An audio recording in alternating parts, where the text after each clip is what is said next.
Trading the Zone, de Mark Douglas. Capítulo 7. A essência do trader: pensar em termos de probabilidades. O que significa exatamente pensar em termos de probabilidades e por que isso é tão importante para o sucesso sustentado de um trader? Se reparar bem na última frase, verificará que eu fiz os ganhos sustentados depender de probabilidades. Parece uma contradição. Como é que alguém pode obter resultados sustentados de um acontecimento com um desfecho incerto? Para responder a esta questão, tudo o que temos de fazer é olhar para a indústria do jogo.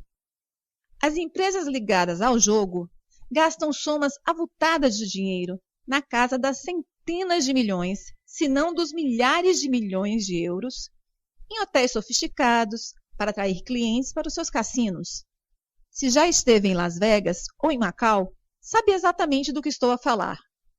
As empresas de jogos são exatamente como as outras empresas, na medida em que têm de justificar a um conselho de administração e, em última análise, aos seus acionistas, como distribuem os seus recursos.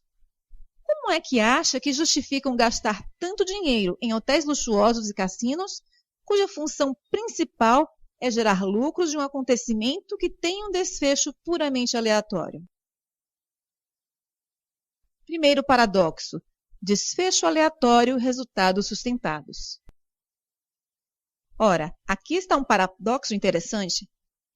Os cassinos geram lucros sustentadamente dia após dia e ano após ano, promovendo um acontecimento que tem um desfecho puramente aleatório.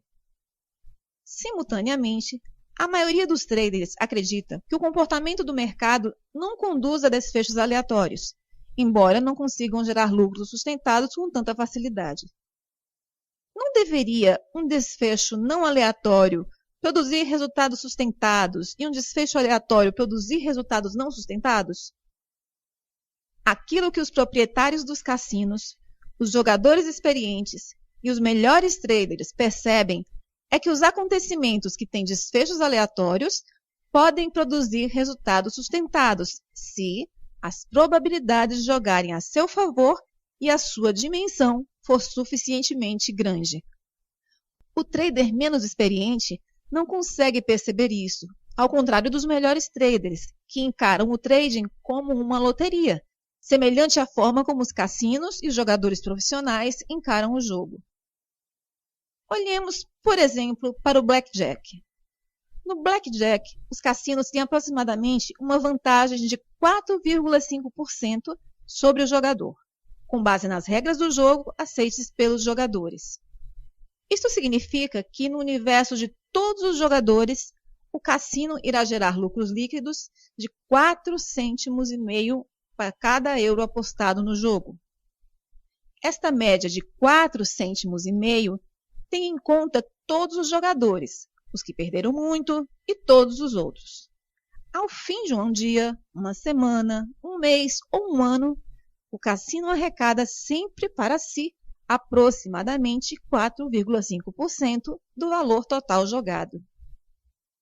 Estes 4,5% podem não parecer muito, mas suponhamos que este jogo movimenta um total de 100 milhões de euros em todas as mesas de blackjack ao longo de um ano. O cassino terá um lucro de 4,5 milhões. O que os proprietários dos cassinos e os jogadores profissionais compreendem sobre a natureza das probabilidades é que cada rodada individual é estatisticamente independente de todas as outras.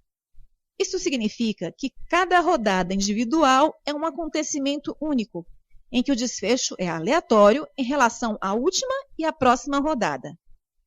Se pensarmos em cada rodada individualmente, haverá uma distribuição aleatória e imprevisível entre as rodadas vencedoras e as perdedoras. Mas, numa base coletiva, acontece o contrário. Com um número de rodadas suficientemente grande, irão emergir padrões que produzem um desfecho consistente, previsível e estatisticamente fiável. O que torna tão difícil pensar em termos de probabilidades é a existência de dois níveis de pensamento sobrepostos que se parecem contradizer. Chamemos ao primeiro o nível micro. A este nível, temos que acreditar na incerteza e na imprevisibilidade do desfecho de cada rodada individual. Conhecemos a verdade desta incerteza porque há sempre um número de variáveis desconhecidas que afetam a regularidade do baralho de cartas usado para cada nova rodada. Por exemplo, não podemos saber antecipadamente como os outros participantes vão decidir jogar, uma vez que podem aceitar ou recusar as cartas adicionais. Quaisquer variáveis que influenciem a regularidade do baralho e que não sejam controladas ou conhecidas antecipadamente irão tornar o desfecho de qualquer rodada particular incerto e aleatório, estatisticamente independente. O segundo nível é o macro. Neste nível, temos de acreditar que o desfecho após uma série de rodadas é relativamente certo e previsível.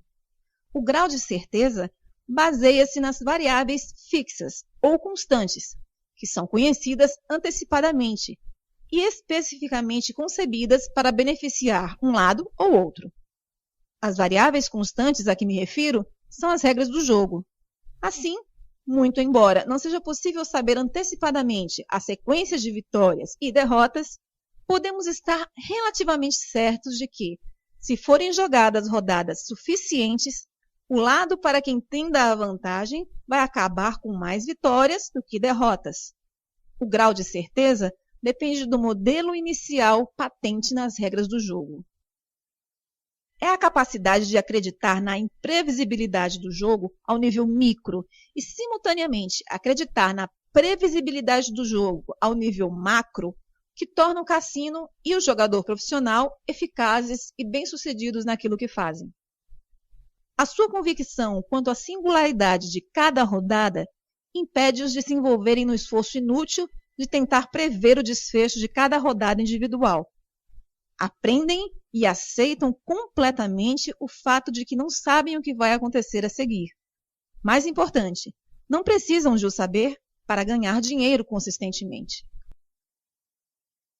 Como não têm que saber o que vai acontecer a seguir, não atribuem qualquer significado especial a cada rodada individual, a cada volta da roleta ou a cada lançamento de dados. Por outras palavras, não ficam expectantes com o que vai acontecer, nem pressionam os seus egos para terem de estar certos. Como resultado, é mais fácil concentrarem-se em manter as probabilidades a seu favor e jogar sem erros, o que, por sua vez, os torna menos suscetíveis de cometerem erros que podem sair caros. Descontraem porque apenas se empenham em deixarem as suas probabilidades esgotarem-se, sabendo que se os modelos forem bons e a dimensão grande o suficiente, então irão sair vencedores no final. Os melhores traders usam a mesma estratégia de pensamento. Não só isto funciona em seu benefício, mas a dinâmica elementar, que suporta a necessidade de tal estratégia, é exatamente a mesma no trading e no jogo. Uma simples comparação entre as duas irá demonstrá-lo muito claramente. Primeiro, o trader, o jogador e o cassino estão todos a lidar com variáveis conhecidas e desconhecidas, que influenciam o desfecho de cada posição ou jogo. No jogo, as variáveis conhecidas são as regras do jogo. No trading, as variáveis conhecidas, da perspectiva de cada trader individual, são os resultados da sua análise de mercado. A análise de mercado encontra padrões comportamentais nas ações coletivas de todos os que participam num determinado mercado.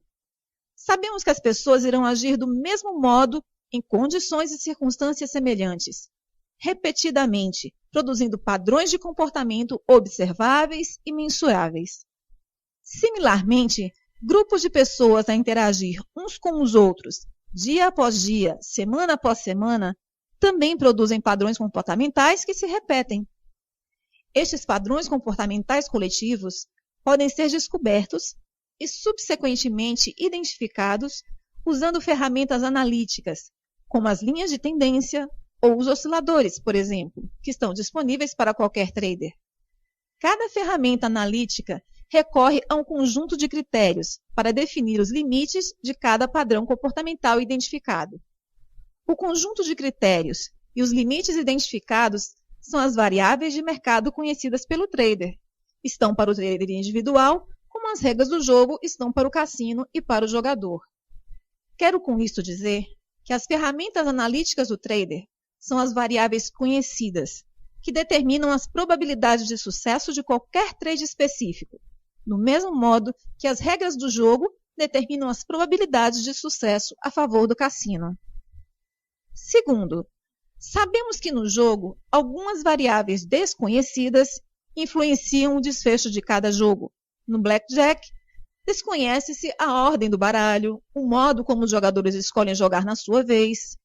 No craps, é o modo como os dados são lançados. E na roleta, é a força aplicada para fazer girar a roda. Todas estas variáveis desconhecidas influenciam o desfecho de cada acontecimento individual, de tal forma que faz com que cada acontecimento seja estatisticamente independente de qualquer outro, criando assim uma distribuição aleatória entre vitórias e derrotas. O trading também envolve um conjunto de variáveis desconhecidas, que influenciam o desfecho de qualquer padrão comportamental específico que um trader pode identificar como a sua oportunidade de entrar. No trading, as variáveis desconhecidas são todos os outros traders que podem entrar no mercado para realizar ou fechar uma posição. Cada posição contribui para a evolução do mercado num dado momento, o que significa que cada trader, agindo com base no que pensa estar caro ou barato, contribui para o padrão de comportamento coletivo que é exibido naquele momento. Se for possível identificar um padrão e se as variáveis usadas para definir aquele padrão corresponderem à definição de um sinal positivo para um trader em particular, então podemos dizer que o mercado está a oferecer ao trader uma oportunidade para comprar em baixa ou vender em alta. Suponhamos que o trader agarra a oportunidade e realiza o trade. Que fatores irão determinar se o mercado evolui na sua direção ou contra ele? A resposta é o comportamento dos outros traders. No momento em que abre uma posição e enquanto se mantiver nela, outros traders estarão a participar naquele mercado. Estarão a agir igualmente com base no que acreditam estar caro ou barato. Num dado momento, uma percentagem dos outros traders estará a confirmar o sinal que o nosso trader identificou, e outra percentagem de trades estará a fazer o seu oposto.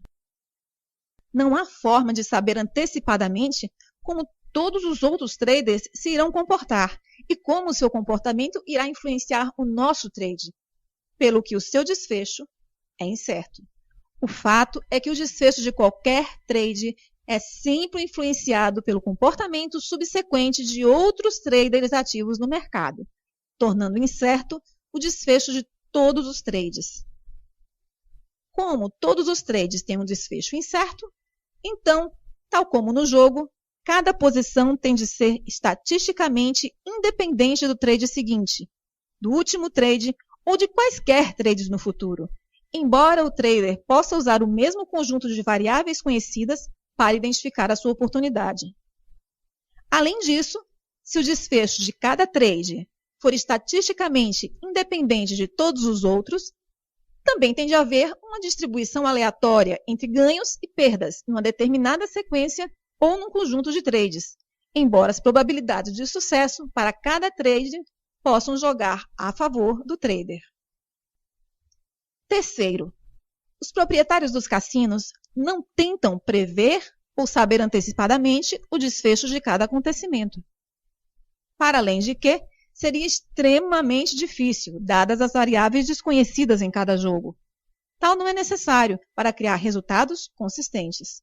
Os donos dos cassinos sabem que tudo o que têm de fazer é manter as probabilidades a seu favor e garantirem um número suficientemente grande de jogadores para que as suas probabilidades se concretizem. O trading no momento. Os traders que aprenderam a pensar em termos de probabilidades abordam os mercados praticamente da mesma maneira. No nível micro, acreditam que cada trade e oportunidades são únicos. O que sabem sobre a natureza do trading é que num dado momento o mercado pode gerar um gráfico exatamente igual ao que gerou em algum momento anterior. E as medidas geométricas e os cálculos matemáticos usados para determinar cada oportunidade podem ser exatamente os mesmos. Mas a consistência do mercado, num momento e no momento seguinte, nunca é a mesma. Para que qualquer padrão específico seja, neste momento, exatamente o mesmo que foi em algum momento anterior, seria preciso que todos os traders que participaram daquele momento anterior estivessem presentes. Mas ainda, cada um deles teria também de interagir com os outros exatamente da mesma forma, durante o período de tempo suficiente para produzir exatamente o mesmo desfecho do padrão observado. As probabilidades de tal acontecer são nulas. É extremamente importante que compreenda este fenômeno, porque as implicações psicológicas não podiam ser mais importantes. Podemos usar todas as ferramentas para analisar o comportamento do mercado e encontrar os padrões que representam as melhores oportunidades e, de um ponto de vista analítico, estes padrões podem parecer precisamente os mesmos de todos os pontos de vista, tanto a nível matemático como gráfica. Mas se a constituição do grupo de traders, que constitui um padrão presente, diferir nem que seja numa só pessoa, então o desfecho do padrão presente será diferente do padrão passado. O exemplo do analista e do presidente ilustra essa ideia muito bem. Só é preciso um trader, algures no mundo, com uma convicção diferente sobre o futuro para mudar o desfecho de qualquer padrão de mercado específico e contrariar o sinal que aquele padrão eventualmente apresenta. A característica mais elementar do comportamento do mercado é que cada situação de mercado do momento presente, cada padrão de comportamento do momento presente e cada oportunidade do momento presente é sempre uma ocorrência única, com o seu próprio desfecho, independente de todos os outros. A singularidade implica que tudo pode acontecer, seja o que conhecemos, esperamos ou antecipamos, ou o que não conhecemos, ou não podemos saber, a menos que tivéssemos aptidões perceptíveis extraordinárias. Um fluxo constante de variáveis conhecidas e desconhecidas cria um ambiente probabilístico em que não sabemos ao certo o que irá acontecer a seguir. Esta última frase pode parecer lógica, mesmo evidente, mas há aqui um problema enorme, que é tudo menos lógico ou evidente. Estar consciente da incerteza e compreender a natureza das probabilidades não é o mesmo que possuir a aptidão para trabalhar eficazmente do ponto de vista probabilístico. Pode ser difícil pensar em termos de probabilidades, porque as nossas mentes não processam naturalmente a informação desta maneira. Muito pelo contrário, as nossas mentes fazem-nos perceber aquilo que conhecemos e aquilo que conhecemos é parte do nosso passado, enquanto no mercado, cada momento é novo e único, embora possa haver semelhanças com algo que tenha ocorrido no passado. Isso significa que, a menos que treinemos as nossas mentes para perceber a singularidade de cada momento, essa singularidade será automaticamente filtrada para fora da nossa percepção. Apenas percebemos o que conhecemos e perdemos assim toda a informação que ficou bloqueada pelos nossos medos. A questão principal é que há algum grau de sofisticação no pensamento em termos de probabilidades, o que pode exigir a algumas pessoas um esforço considerável para o integrar nos seus sistemas mentais, sob a forma de estratégia de pensamento funcional. A maioria dos traders não compreende isto. Em resultado, consideram erradamente que estão a pensar em termos de probabilidades apenas porque têm algum grau de compreensão dos conceitos. Trabalhei com centenas de traders que consideravam que estavam a pensar em termos de probabilidades, mas não estavam. Eis um exemplo de um trader com quem trabalhei, a quem irei chamar de Bob. O Bob gera aproximadamente 50 milhões de euros em investimentos. Ele está nesse negócio há cerca de 30 anos. Veio a um dos meus workshops porque nunca conseguiu gerar mais de 12 a 18% de retorno anual sobre as contas que geria. É uma boa rentabilidade, mas o Bob estava extremamente insatisfeito, porque as suas análises sugeriam que ele devia conseguir um retorno anual de 150% a 200%. Eu descreveria o Bob como bem informado acerca da natureza das probabilidades. Por outras palavras, ele compreendia os conceitos, mas não trabalhava de uma perspectiva probabilística. Pouco depois de ter ido ao workshop, ele telefonou-me para pedir alguns conselhos. Eis um artigo que eu escrevi imediatamente após a nossa conversa telefônica. 28 de setembro de 1995. O Bob telefonou-me com um problema.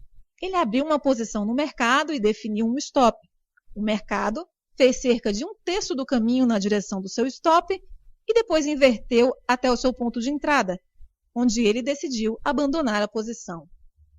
Quase imediatamente após ter saído, o mercado movimentou-se 500 pontos na direção inicial, mas, claro, já estava fora do mercado.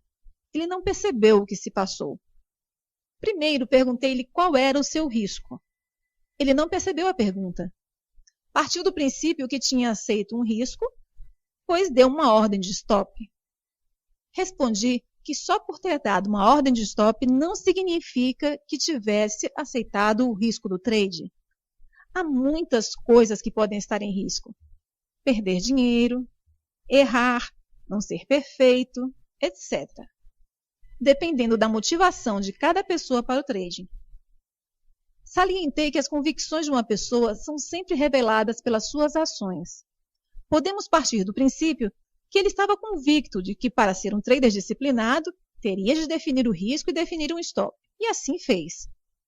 Mas é possível definir um stop e, ao mesmo tempo, não acreditar que alguma vez o vai executar ou que o mercado se movimente na sua direção.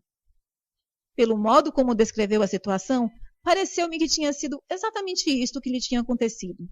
Quando realizou o trade, não acreditava que o seu stop ia ser atingido, nem que o mercado iria na sua direção. De fato, estava tão inflexível quanto a isto, que quando o mercado regressou ao seu ponto de entrada, ele fechou a posição para punir o mercado com uma atitude de "vou mostrar-te quem é que manda".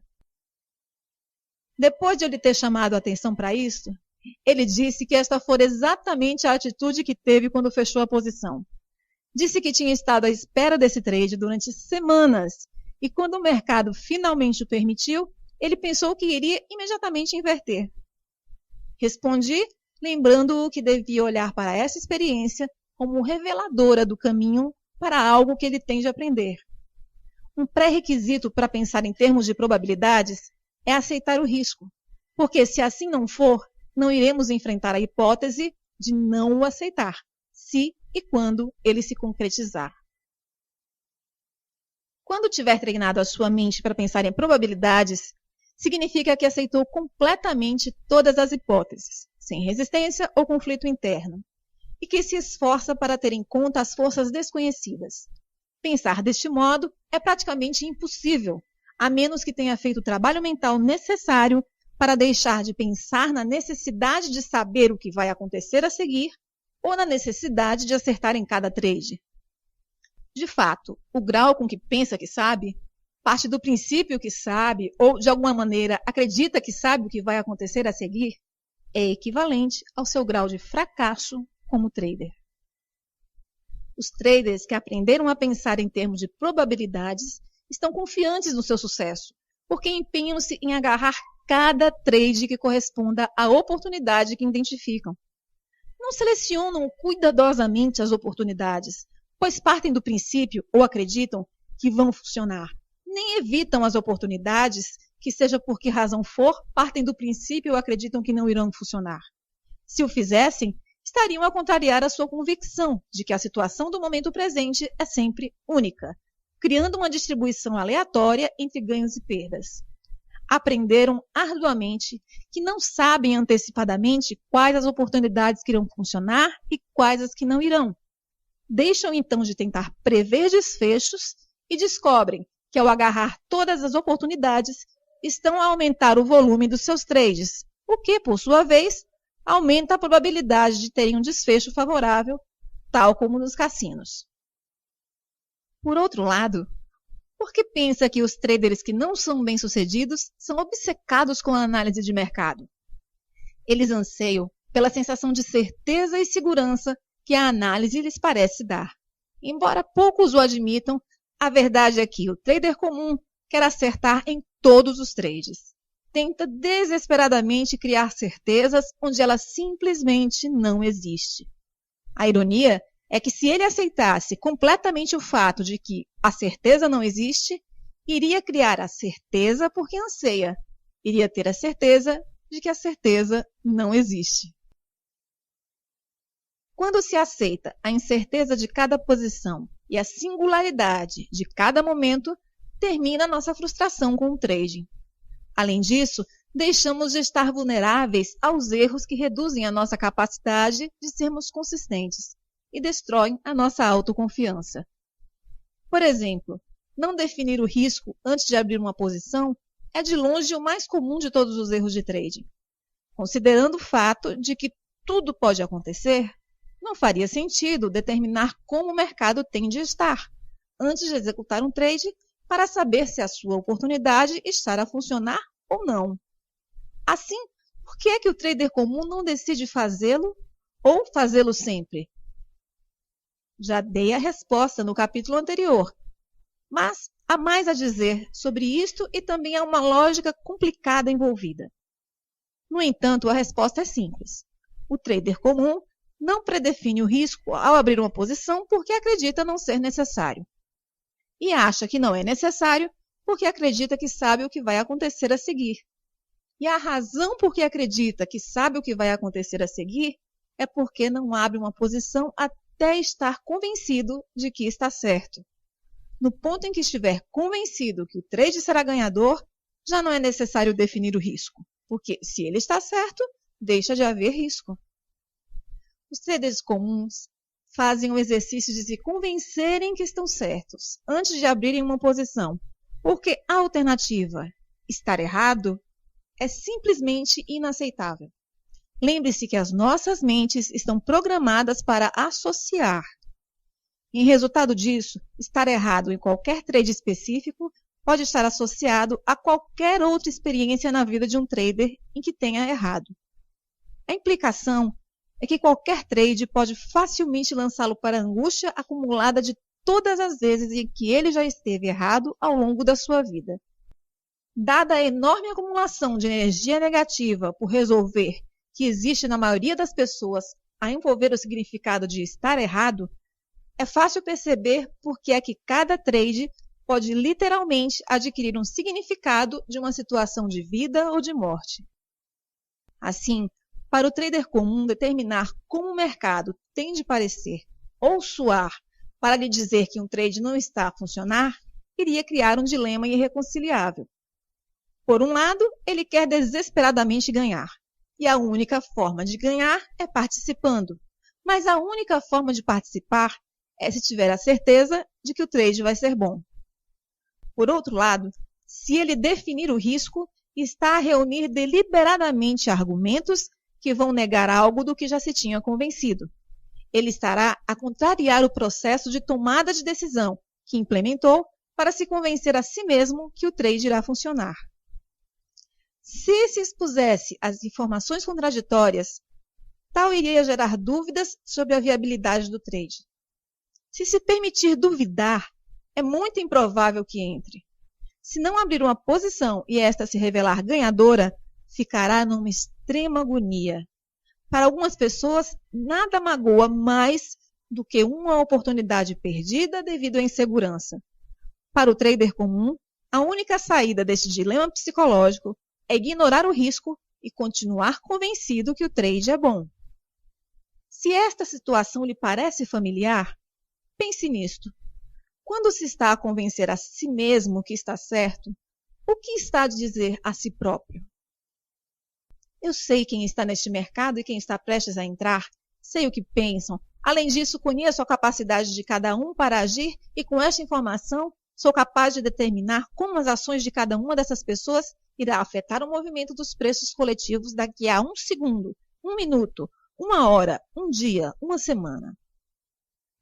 Olhando dessa perspectiva, para o processo de se convencer a si mesmo que está certo, parece um pouco absurdo, não é?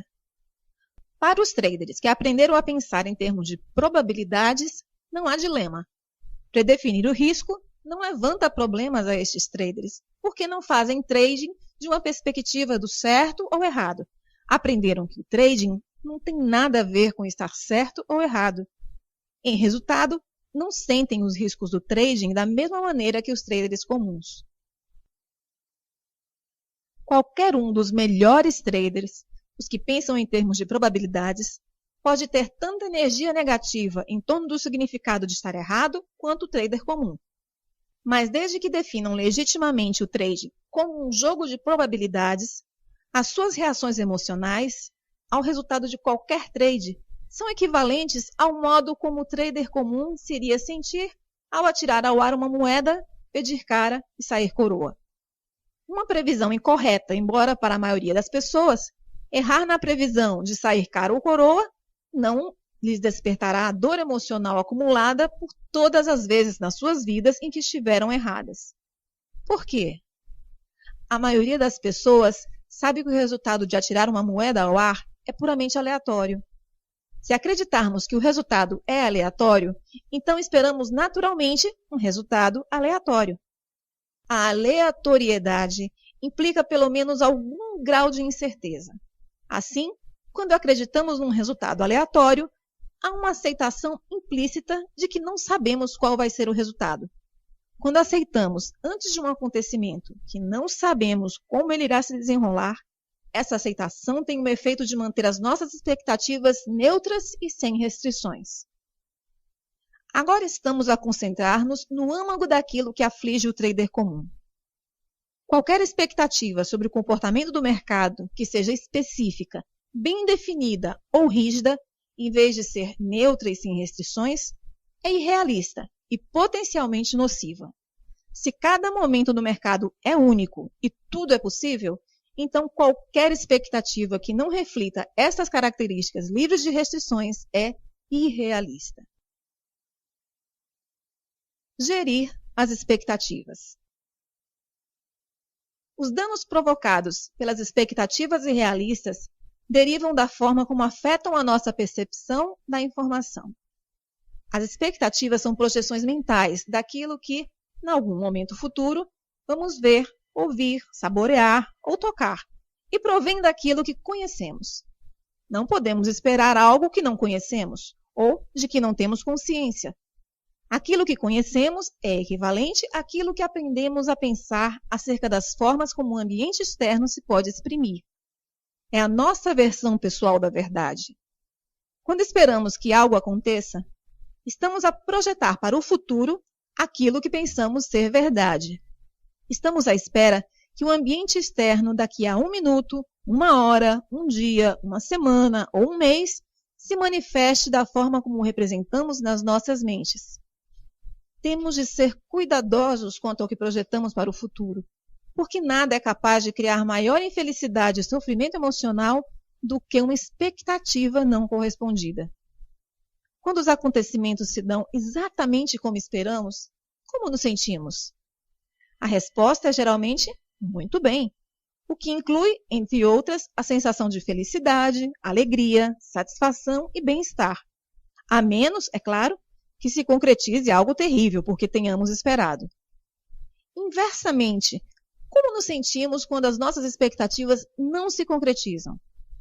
A resposta universal é dor emocional. Todos experimentamos algum grau de ira, ressentimento, desespero, pesar, desilusão, insatisfação ou traição quando o ambiente não se revela exatamente como esperávamos, a menos, é claro, que sejamos surpreendidos por algo que se revele melhor do que imaginamos. É aqui que nos deparamos com problemas. Como as nossas expectativas provêm daquilo que conhecemos, esperamos, naturalmente, que o que pensamos conhecer esteja certo. Assim, já não estamos num estado mental neutro ou aberto. E não é difícil compreender por quê. Se achamos que nos vamos sentir tranquilos, se o mercado se comportar como esperamos, ou sentir ameaçados se fizer o contrário, então não estamos no estado mental neutro ou aberto. Muito pelo contrário, o poder da convicção que alimenta a expectativa fará com que percebamos sinais do mercado de forma a confirmar aquilo que esperamos. Naturalmente, gostamos de nos sentir bem. E os nossos mecanismos de proteção para evitar a dor emocional irão proteger-nos dos sinais de mercado que não confirmam aquilo que esperamos, para evitar que nos sintamos mal. Tal como já indiquei, as nossas mentes estão concebidas para nos ajudar a proteger da dor, tanto física como emocional. Estes mecanismos de proteção para evitar a dor emocional existem tanto ao nível consciente como subconsciente.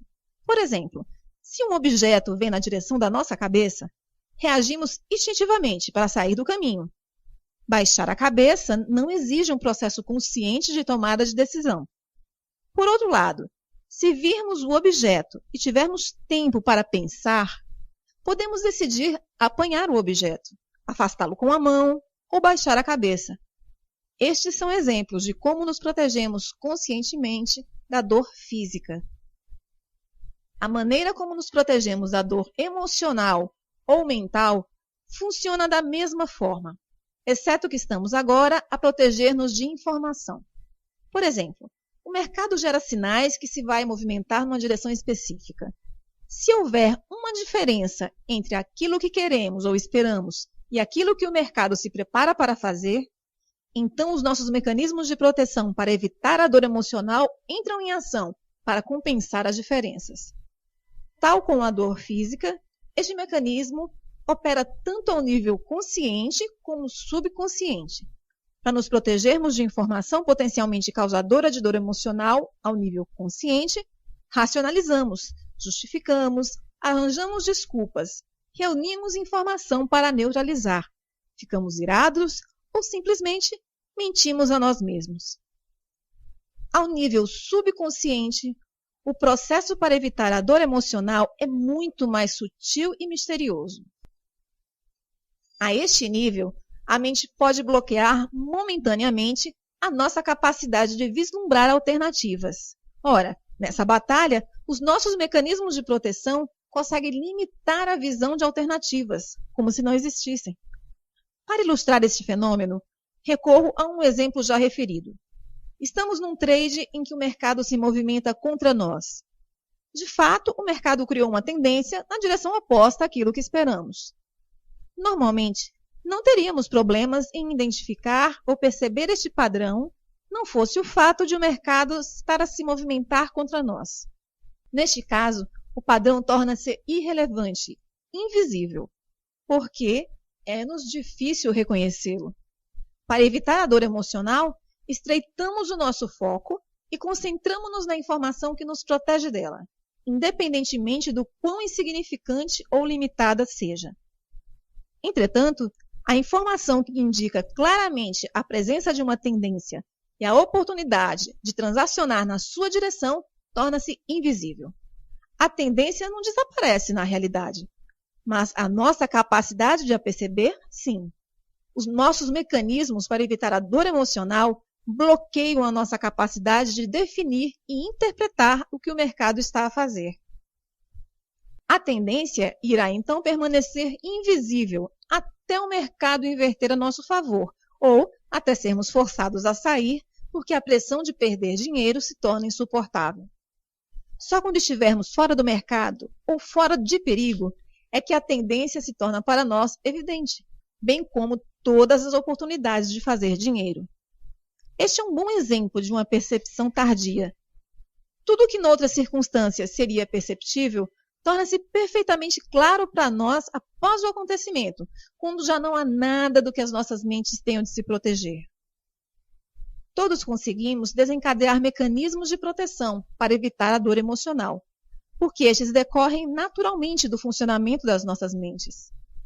Pode haver alturas em que nos estejamos a proteger a nós mesmos de situações que trazem à superfície feridas emocionais ou traumas firmemente implantados que não estamos preparados para enfrentar ou para os quais não temos as aptidões ou recursos adequados para lidar.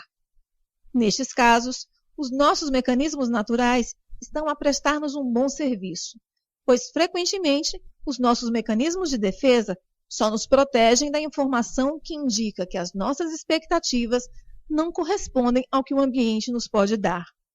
É aqui que os nossos mecanismos de proteção para evitar a dor emocional nos prestam um mau serviço, especialmente enquanto traders.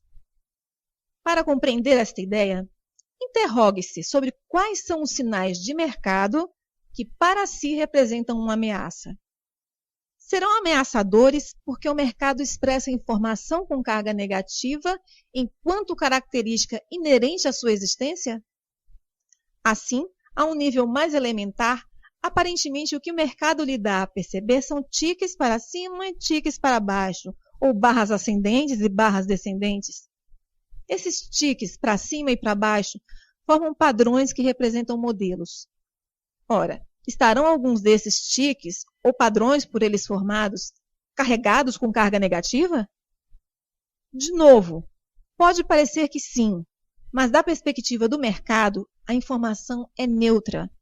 Cada tique para cima, tique para baixo, ou padrão, é apenas uma informação que nos indica a posição do mercado. Se alguma dessa informação tivesse uma carga negativa como uma característica inerente à sua existência, não iriam todas as outras pessoas que lhe estão expostas experimentar dor emocional? Por exemplo, se você e eu sofrêssemos uma pancada de um objeto sólido na cabeça, provavelmente não haveria muita diferença no modo como nos iríamos sentir. Sentiríamos ambos dor física. Qualquer região dos nossos corpos que entre em contato com um objeto sólido arremessado com força suficiente fará com que sintamos dor física. Partilhamos a experiência porque os nossos corpos são constituídos basicamente da mesma forma. A dor física é uma reação fisiológica ao impacto violento com um objeto. A informação sob a forma de palavras ou gestos pelo ambiente externo ou os altos e baixos do mercado pode ser tão dolorosa como ser atingido por um objeto sólido, mas há uma enorme e importante diferença entre informação e objetos. A informação não é tangível. A informação não é constituída por átomos e moléculas. Para experimentar os efeitos potencialmente negativos ou positivos da informação, é preciso interpretá-los. As interpretações que fazemos dependem das nossas estruturas mentais individuais. A estrutura mental de cada um de nós é única, por duas razões fundamentais. Em primeiro lugar, todos nós nascemos com diferentes características de comportamento e personalidade geneticamente codificadas que nos fazem ter necessidades diferentes uns dos outros. A forma e a medida como respondemos positiva ou negativamente a essas necessidades relativamente ao meio ambiente cria experiências únicas para cada um de nós. Em segundo lugar, todos estamos expostos a uma variedade de forças ambientais. Algumas dessas forças podem ser semelhantes de indivíduo para indivíduo, mas nenhumas são exatamente iguais. Se considerarmos o número de combinações possíveis e características de personalidade geneticamente codificadas com que podemos nascer, relativamente à quase infinita variedade de forças ambientais com que nos podemos defrontar ao longo das nossas vidas, tudo contribuindo para a formação da nossa estrutura mental, é fácil perceber porque não existe uma estrutura mental comum a todos. Diferentemente dos nossos corpos, que têm uma estrutura molecular comum, que sente dor física, não há nenhuma atitude mental que nos assegure que iremos partilhar do mesmo modo os efeitos negativos ou positivos da informação que recebemos do exterior. Por exemplo, alguém está a insultá-lo com a intenção de agredir emocionalmente. Da perspectiva do ambiente, esta é a informação com carga negativa. Mas sente os efeitos negativos pretendidos? Não necessariamente. Só se interpretar a informação como negativa é que a vai sentir como tal. E se esta pessoa o estiver a insultar numa língua que não entende, ou se estiver a usar palavras cujo significado não conhece, sentiria a agressão pretendida? Não, até estar na posse de uma estrutura que ajude a definir e compreender as palavras de forma depreciativa. Alguma pessoa que exprima amor genuíno está a projetar sinais com carga positiva. Digamos que a intenção por detrás da expressão desses sentimentos positivos é transmitir afeto, ternura e amizade. Mas há algo que nos assegure que a pessoa ou pessoas a quem essa informação com carga positiva é dirigida a irá interpretar e sentir como tal? Não, não há. Alguém com uma baixa autoestima ou alguém que tenha sido magoado nas suas relações irá erradamente confundir uma expressão de amor genuíno com outra coisa qualquer, interpretando mal essa informação. No caso de uma pessoa com baixa autoestima, se acreditar que não merece ser amada daquela forma, irá achar difícil, se não impossível, considerar como genuíno ou real o que lhe está a ser oferecido. Alguém com sentimentos de mágoa ou desilusão acumulados pode facilmente convencer-se de que uma expressão de amor genuína é extremamente rara, se não mesmo impossível, e, provavelmente, interpretará a situação como alguém a querer alguma coisa ou uma tentativa de aproveitamento de si. Tenho a certeza de que não preciso continuar com mais exemplos. O que pretendo dizer é que cada um irá definir, interpretar e, consequentemente, sentir a informação que recebe da sua própria maneira. Não há um padrão de forma de sentir ou que o ambiente está a oferecer, seja informação positiva, neutra ou negativa, simplesmente porque não há nenhuma estrutura mental padronizada para perceber informação. Consideremos que, como traders, a todo momento o mercado nos oferece algo para perceber. Num sentido, poderíamos dizer que o mercado está a comunicar-se conosco.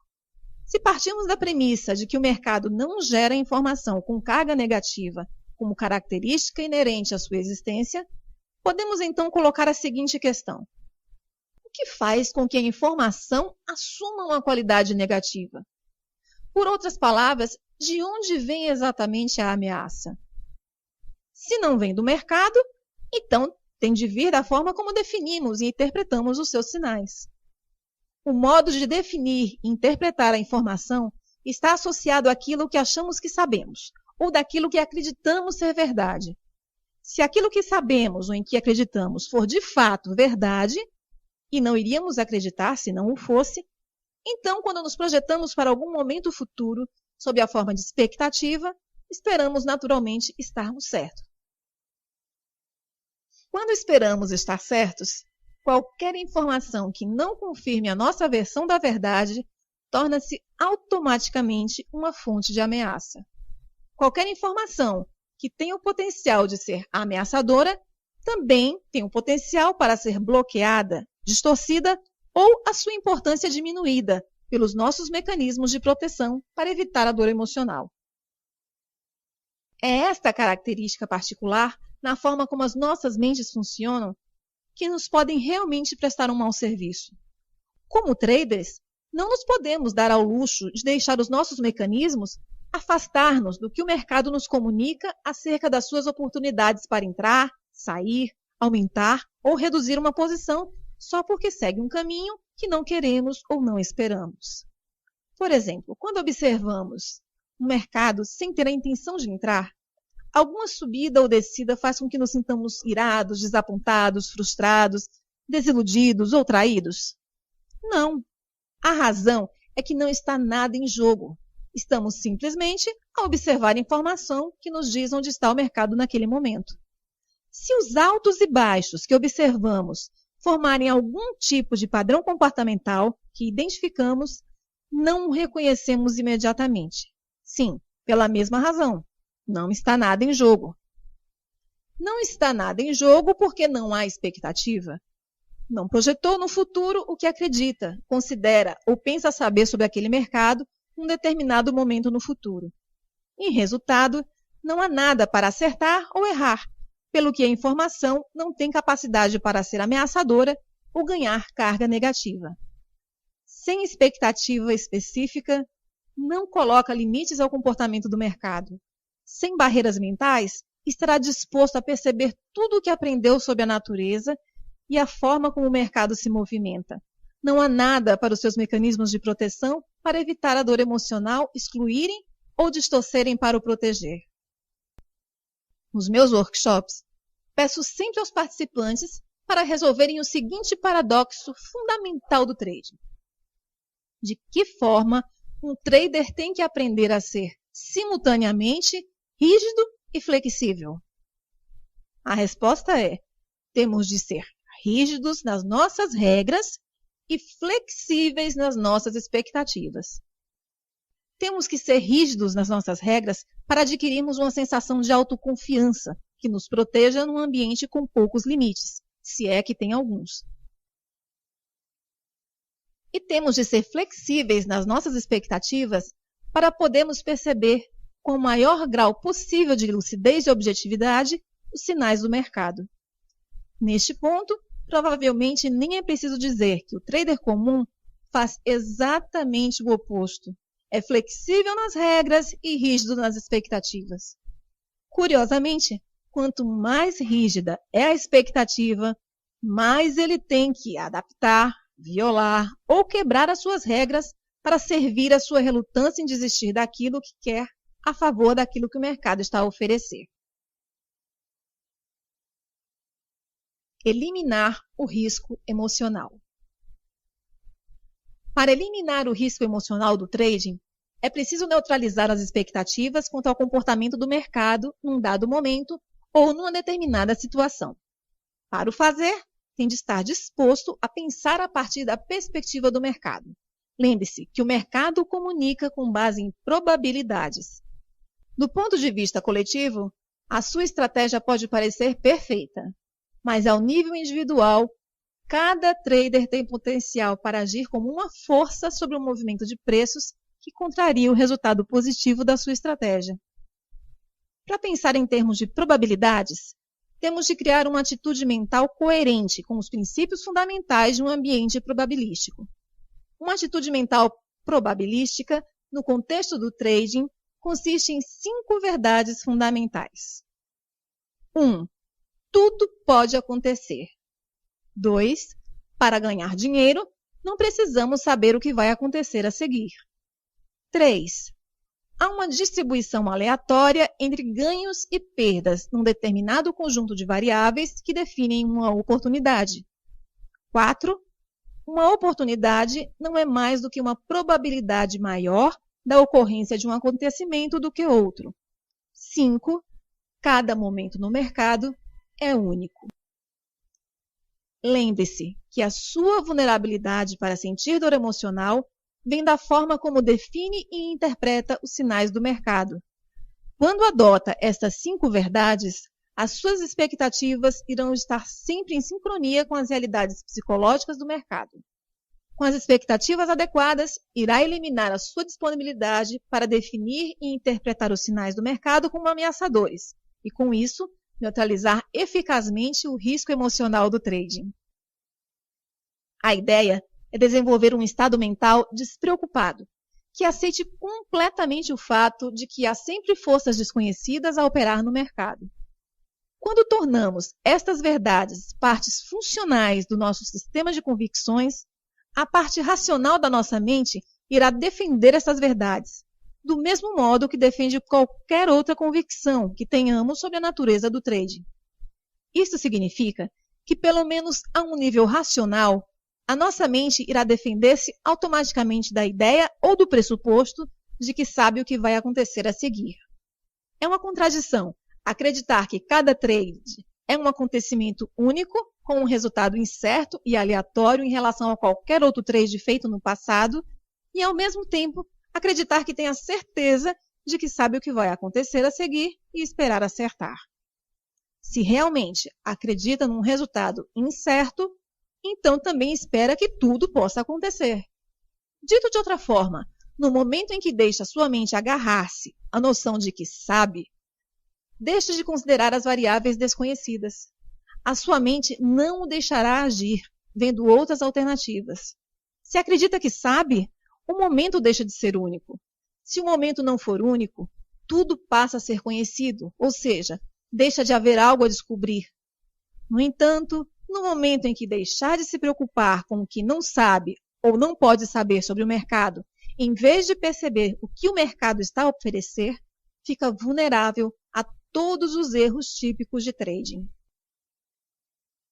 Por exemplo, se acredita num resultado incerto, alguma vez iria considerar a hipótese de abrir uma posição sem definir o risco previamente? Iria alguma vez hesitar em reduzir uma perda? E então, os erros de trading, como agir precipitadamente? Como poderia antecipar um sinal que o mercado ainda não deu se não estivesse convencido que iria deixar passar a oportunidade? Por que é que iria deixar uma posição ganhadora tornar-se perdedora ou não ter uma forma sistemática de encaixar ganhos se não estivesse convencido que o mercado flui indefinidamente na sua direção? Por que é que iria hesitar em abrir uma posição a menos que estivesse convencido de que iria perder quando o mercado estava no seu ponto original de entrada? Por que é que iria quebrar as suas regras transacionando uma quantia demasiado elevada em relação ao seu capital ou tolerância emocional para suportar uma perda se não estivesse absolutamente certo de que tinha algo assegurado? Finalmente, se realmente acredita numa distribuição aleatória entre ganhos e perdas, poderia alguma vez sentir-se traído pelo mercado? Se lançasse uma moeda ao ar e acertasse no que iria sair, não iria necessariamente esperar acertar no lançamento seguinte, simplesmente porque acertou no último, e vice-versa. Como acredita numa distribuição aleatória entre a sequência de caras e coroas, as suas expectativas estariam perfeitamente alinhadas com a realidade da situação. Iria certamente gostar de acertar, e se acertasse seria ótimo. Mas se estivesse errado, não se iria sentir traído pelo lançamento da moeda, porque sabe e aceita que há variáveis desconhecidas em jogo que afetam o resultado. Desconhecidas significa algo que o nosso processo de pensamento racional não consegue identificar antes do lançamento da moeda, exceto aceitar completamente algo que não conhece. Em resultado, há poucas probabilidades, se é que há alguma, de sentir o tipo de dor emocional que surge quando nos sentimos traídos. Como traders, quando estamos à espera de um resultado aleatório, ficaremos sempre um pouco surpreendidos com algo que o mercado faz, mesmo que tal corresponda exatamente à concretização da oportunidade que identificamos e acabemos com um trade ganhador. No entanto, esperar um resultado aleatório não significa que não possamos usar totalmente as nossas aptidões de raciocínio e analíticas para projetar um resultado, ou que não possamos tentar adivinhar o que vai acontecer, ou ter um pressentimento sobre algo. Podemos. Além disso, podemos até acertar num caso ou noutro. Simplesmente não podemos esperar estar certos. E se estivermos certos, não podemos esperar que algo que tenha funcionado da última vez funcione novamente na próxima vez, embora a situação possa parecer exatamente a mesma. Qualquer coisa que percebamos agora no mercado nunca irá ser exatamente igual a uma experiência anterior. Mas isso não significa que a sua mente, como uma característica natural do modo como funciona, não tente tornar as duas idênticas. Haverá semelhanças entre o momento presente e algo que sabemos do passado. Mas essas semelhanças só nos dão algo com que trabalhar, virando as probabilidades de sucesso a nosso favor. Se abordarmos o trading como se não soubermos o que irá acontecer a seguir, iremos contornar a inclinação natural da nossa mente para tornar o momento presente idêntico a alguma experiência anterior. Por muito pouco natural que pareça, podemos deixar alguma experiência anterior, seja negativa ou positiva, ditar o nosso estado de espírito. Se o fizermos, será muito difícil, se não impossível, perceber os sinais do mercado a partir do seu ponto de vista. Quando abro uma posição, tudo o que espero é que aconteça algo. Independentemente da qualidade do meu sistema, não espero nada mais do que um movimento do mercado. No entanto, há algumas coisas que dou por certas. Sei que, com base no comportamento passado do mercado, as probabilidades de se movimentar na direção da minha posição são boas ou aceitáveis, pelo menos em relação ao que estou disposto a gastar para descobrir se o faz de fato. Também sei, antes de abrir uma posição, Quanto estou disposto a deixar o mercado movimentar-se contra a minha posição? Há sempre um ponto em que as probabilidades de sucesso são mínimas em relação ao potencial de ganho. Nesse ponto, não vale a pena gastar mais dinheiro para descobrir se o trade irá funcionar. Se o mercado chega a esse ponto, sei, sem qualquer dúvida, hesitação ou conflito interno, que irei fechar a posição. A perda não cria nenhum dano emocional, porque não interpreto a experiência negativamente. Para mim, as perdas são simplesmente o custo de fazer negócios, ou um montante de dinheiro que preciso de gastar para atingir os trades ganhadores. Se, por outro lado, o trade se revelar ganhador, na maioria dos casos tenho a certeza em que ponto irei realizar os meus ganhos. Se não tiver a certeza, certamente tenho uma ideia bastante concreta. Os melhores traders vivem no momento presente, porque não há estresse. Não há estresse porque não está nada em risco, a não ser o montante de dinheiro que estão dispostos a gastar num trade. Não se esforçam por estarem certos ou por estarem errados, nem para provar nada. Se e quando o mercado lhes disser que as suas convicções não estão a funcionar, ou que é a altura de encaixar ganhos, as suas mentes não fazem nada para contrariar essa informação. Aceitam completamente o que o mercado lhes está a dizer e esperam pela oportunidade seguinte.